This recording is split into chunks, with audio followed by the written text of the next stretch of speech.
ओम शांति। ये वीडियो आपकी हर तरह की समस्या को दूर करके आपके मन को शांत करेगा, जिससे आप जो भी काम कर रहे हैं उसमें आपका पूरा मन लगेगा। इस वीडियो को किसी शांत जगह पर बैठकर हेडफोन लगाकर आंखें बंद करके हमेशा जब भी आपको समय मिले तब सुने। अगली 12 मिनट केवल बताई गई बातों का अभ्यास करें और स्वयं पर ध्यान केंद्रित करें। ध्यान के दौरान साधकों के साथ होने वाले ऐसे कई अनुभव हैं जिनसे साधक डर जाते। ये अनुभव बहुत डरावने होते हैं, जिसके कारण साधक जान ही नहीं पाता कि उसका ध्यान सध रहा है या नहीं, और वह बीच में ही ध्यान छोड़ देता है। दोस्तों, यही स्थिति प्रत्येक साधक के लिए बड़ी दुखदाई है। हर साधक ध्यान में अनुभव चाहता है, ध्यान की कठिन साधना करता है, परंतु जब उसे वास्तविक अनुभव होते हैं तब वह डर कर ध्यान छोड़ देता है, जिससे उसकी उठी हुई चेतना वापस नीचे गिर जाती है। दोस्तों, यदि आप ध्यान दें तो आप पाएंगे कि जितनी जल्दी आपके इस स्थूल शरीर में चेतना ऊर्ध्वाधर गमन करती है, उतनी ही जल्दी यह चेतना नीचे की ओर गिरने भी लगती है। यह समस्त ब्रह्मांड और इस ब्रह्मांड में उपस्थित समस्त चीजें हमें प्रभावित करती हैं। हम जब ध्यान की अवस्थाओं में विचरण करते हैं तब हमें कई सूक्ष्म अनुभव होते हैं। ये अनुभव डरावने भी हो सकते हैं, और यदि आप इन अनुभवों से डर गए तो यह आपके लिए बहुत घातक हो सकती है। तो आज की वीडियो में हम ऐसे ही 5 अनुभवों के बारे में बात करेंगे जो साधकों के साथ ध्यान के दौरान होते हैं। यदि आपके साथ भी ये अनुभव हुए हैं तो आप बड़े ही किस्मत वाले हैं। ऐसे अनुभवों का अर्थ होता है कि आप ध्यान मार्ग में प्रगति कर रहे हैं और ध्यान आपको फलित हो रहा है।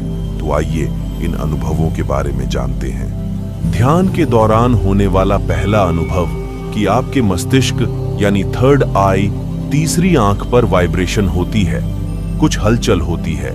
साधकों को ऐसा भी महसूस होता है कि उनके सहस्त्रार चक्र पर कोई चींटी रेंग रही है। इस साधकों की ऐसी स्थिति भी हो जाती है कि उनकी आज्ञा चक्र पर इतना खिंचाव पैदा हो जाता है कि वे उसे बर्दाश्त नहीं कर पाते, सहज नहीं रह पाते, या स्थिति उनके लिए बहुत ज्यादा पीड़ादायक होती है। यदि ऐसा हो रहा है तो इससे आपको घबराना नहीं है। ऐसा इसलिए हो रहा है क्योंकि आपकी ऊर्जा शक्ति जागृत हो रही है। इसे ऐसे समझ सकते हैं कि हमारे इस स्थूल शरीर में बहुत सारी ऊर्जाएं विद्यमान हैं। जिस प्रकार इस ब्रह्मांड में सब कुछ मौजूद है, ऐसे ही हमारा यह स्थूल शरीर ब्रह्मांड का प्रतीक है। जो भी हलचल इस ब्रह्मांड में होती है, उन सब का प्रभाव हमारे स्थूल शरीर पर भी पड़ता है, जिससे न केवल हमारा यह शरीर प्रभावित होता है, बल्कि हमारा मन, मस्तिष्क और हमारी यह समस्त काया प्रभावित होती है। इस ब्रह्मांड में मौजूद वो सभी शक्तियां जब हमारे इस स्थूल शरीर में उपस्थित ब्रह्मांडीय शक्तियों से एकाकार होती है, तब हम घबरा जाते हैं, डर जाते हैं, क्योंकि हमें यह ज्ञान नहीं है जो शक्तियां इस ब्रह्मांड में उपस्थित हैं, वे सभी शक्तियां हमारे स्थूल शरीर में भी उपस्थित हैं। और जब यह ब्रह्मांड की शक्ति हमारे इस स्थूल शरीर में उपस्थित ब्रह्मांड की शक्ति से एकाकार होती है, तब हमारे शरीर की ये 72,000 नाड़ियां एक्टिव हो जाती है। इन 72,000 नाड़ियों में वाइब्रेशन स्पंदन होने लगता है, जिसके कारण इस स्थूल शरीर में उपस्थित 3 मुख्य नाड़ियां ईड़ा, पिंगला और सुषुम्ना सक्रिय हो जाती है। जब इन ऊर्जाओं का प्रवाह हमारे इस स्थूल शरीर में बढ़ने लगता है, तब सुषुम्ना, जो कि आध्यात्मिक नाड़ी है जिससे हमारी आध्यात्मिक जर्नी आगे बढ़ती है, वह सक्रिय हो जाती है, और उसके कारण ही हमारे इस मस्तिष्क यानी आज्ञा चक्र पर खिंचाव पैदा हो जाता है। तो यदि आपके थर्ड आई या मस्तिष्क पर खिंचाव पैदा होता है तो आपको डरने की आवश्यकता नहीं है। बहुत ज्यादा खिंचाव हो रहा है तो आप प्रातः उठकर थोड़ा प्राणायाम कर लें और थोड़ा भ्रमण कर लें, जिससे आपकी मानसिक स्थिति सामान्य हो जाएगी। लेकिन डरकर आपको ध्यान बीच में नहीं छोड़ना है।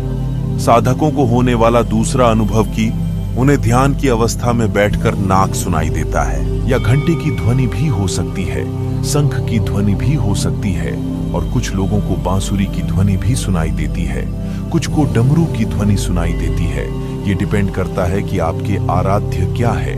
यदि आप भगवान शिव को आराध्य मानते हैं तब आपको डमरू की ध्वनि सुनाई देती है।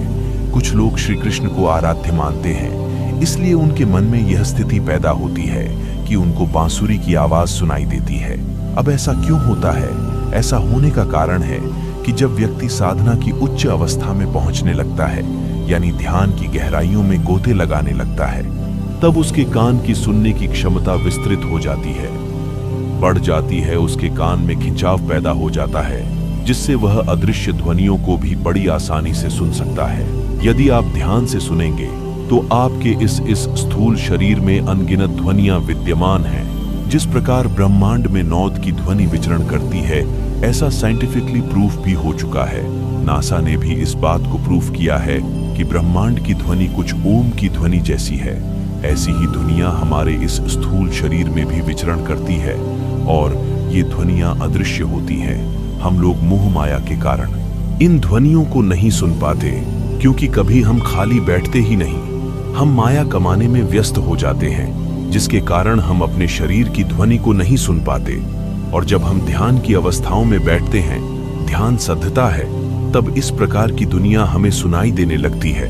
तो यदि आपको ऐसी ध्वनि सुनाई दे रही है तो आप ईश्वर की कृपा पात्र हैं। तीसरा अनुभव यह होता है कि जब साधक रात्रि में सोता है तो उसको अजीब अजीब से डरावने सपने आते हैं। कभी कभी उसे ऐसा महसूस होता है जैसे उसके सामने कोई खड़ा है, उसके पीठ पीछे कोई खड़ा है। ऐसी अवस्थाओं में आपको डरने की आवश्यकता नहीं, क्योंकि जो कुछ हो रहा है वह सही हो रहा है। ध्यान साधनाओं को करने के बाद आपने अपने आप को इतना शुद्ध कर लिया है कि इस ब्रह्मांड में उपस्थित तमाम सूक्ष्म शरीर आपसे संबंध स्थापित करना चाहते हैं। संबंध स्थापित करने का अर्थ है कि वे भी मोक्ष को प्राप्त करना चाहते हैं, और उन सूक्ष्म शरीर में उपस्थित आत्माओं को ऐसा लगता है जैसे कि यह शरीर है जो उन्हें मुक्ति दिला सकता है, भवसागर से पार ले जा सकता है। इसलिए आपने देखा होगा कि अच्छे व्यक्तियों से हर कोई संबंध रखना चाहता है, तो ये आत्माएं भी आपसे संबंध रखना चाहती है, आपके साथ इस भवसागर से पार होना चाहती है, मुक्ति पाना चाहती है। तो आपको डरने की आवश्यकता नहीं है। अब बहुत से ऐसे लोग कहेंगे कि जो लोग ध्यान साधना नहीं करते उनको ऐसे अनुभव क्यों नहीं होते। उनको अनुभव इसलिए नहीं होते क्योंकि वो अपना जीवन शोर में जी रहे हैं, उनको कुछ भी पता नहीं चल रहा है, और कोई बुरे लोगों से क्यों ही संबंध बनाना चाहेगा। इसलिए यदि आपके साथ ऐसा कोई डरावना अनुभव हो रहा है तो आपको डरने की आवश्यकता नहीं है, बल्कि यह ध्यान की और गहराइयों में आपको ले जाएगा। चौथा अनुभव है अपने इष्ट के दर्शन। बहुत से ऐसे साधक हैं जिनको ध्यान के दौरान उनके इष्ट भगवान के दर्शन होते हैं। अब यदि आपके साथ ऐसा हो रहा है कि आप सोते हैं अपने इष्ट भगवान के दर्शन कर रहे हैं या ध्यान की अवस्था में दर्शन कर रहे हैं, तो यहाँ आपके लिए बहुत अच्छा संकेत है। यहाँ आपको डरने की आवश्यकता नहीं है। अब आपकी ध्यान साधना उच्च कोटि की हो गई है, इसीलिए आपको भगवान के दर्शन हो रहे हैं। अब यदि ऐसा अनुभव आपको हो रहा है तो आप डरिए मत, बल्कि अपनी साधना को कंटिन्यू करिए, आगे बढ़िए। अब भगवान भी आपको आगे का रास्ता दिखाने की कोशिश कर रहे हैं, मोटिवेट कर रहे हैं। साक्षात रूप में आप भगवान के दर्शन कर पा रहे हैं, तो आपको डरने की आवश्यकता नहीं है, बल्कि अपनी साधना को और गहरा करने की आवश्यकता है। पांचवा अनुभव, कुछ साधकों को ऐसा अनुभव होता है उनका अपना कोई मृत प्रियजन दर्शन देता है, दिखाई पड़ने लगता है, उनसे बात करने की कोशिश करता है। तो ऐसी अवस्था में आपको डरने की आवश्यकता नहीं है। अब ऐसा इसलिए होता है क्योंकि हमारे पितृ या पूर्वज हमसे मिलना चाहते हैं, बात करना चाहते हैं। वैसे भी शास्त्रों में पितृ को भगवान की उपाधि दी गई है। ये पितृ भगवान के समान है, जो हमारा समय समय पर मार्गदर्शन करते हैं। यदि आपने कभी भागवत कथा सुनी हो तो आपने सुना होगा कि यदि कोई व्यक्ति भगवान का भक्त हो जाता है, गहरी ध्यान साधना करता है, तब वह अपने पुराने 7 पीढ़ियों के दुखों को ताड़ देता है, उनको आगे ले जाता है। ध्यान साधना के साथ वह न केवल अपना मोक्ष प्राप्त करता है, बल्कि अपनी प्रियजनों और पितरों को भी मोक्ष के द्वार तक ले जाता है। इसलिए ध्यान की इस अवस्था में आपको आपके प्रियजन और पितृ भी दिखाई दे सकते हैं, तो आपको डरने की आवश्यकता नहीं है। ये सभी अनुभव अच्छे अनुभव है और आपको आगे ध्यान की गहराइयों में ले जाने का कार्य कर रहे हैं। तो यदि आपको यह सब अनुभव हो रहे हैं तो यकीन मानिए आप ध्यान की गहराइयों में उतर रहे हैं और आपका ध्यान फलित हो रहा है। इसलिए यदि ये 5 अनुभव आपको हो रहे हैं तो आप बहुत ही किस्मत वाले हैं। इसके अलावा भी यदि आपको अनुभव होते हैं तो आप नीचे कमेंट्स एक्शन में लिखना मत भूलिएगा। मिलते हैं अगले वीडियो में, और अब तक हमारे चैनल को सब्सक्राइब नहीं किए हैं तो सब्सक्राइब कर लीजिए तथा बेल आइकन को प्रेस कर दीजिए। तब तक के लिए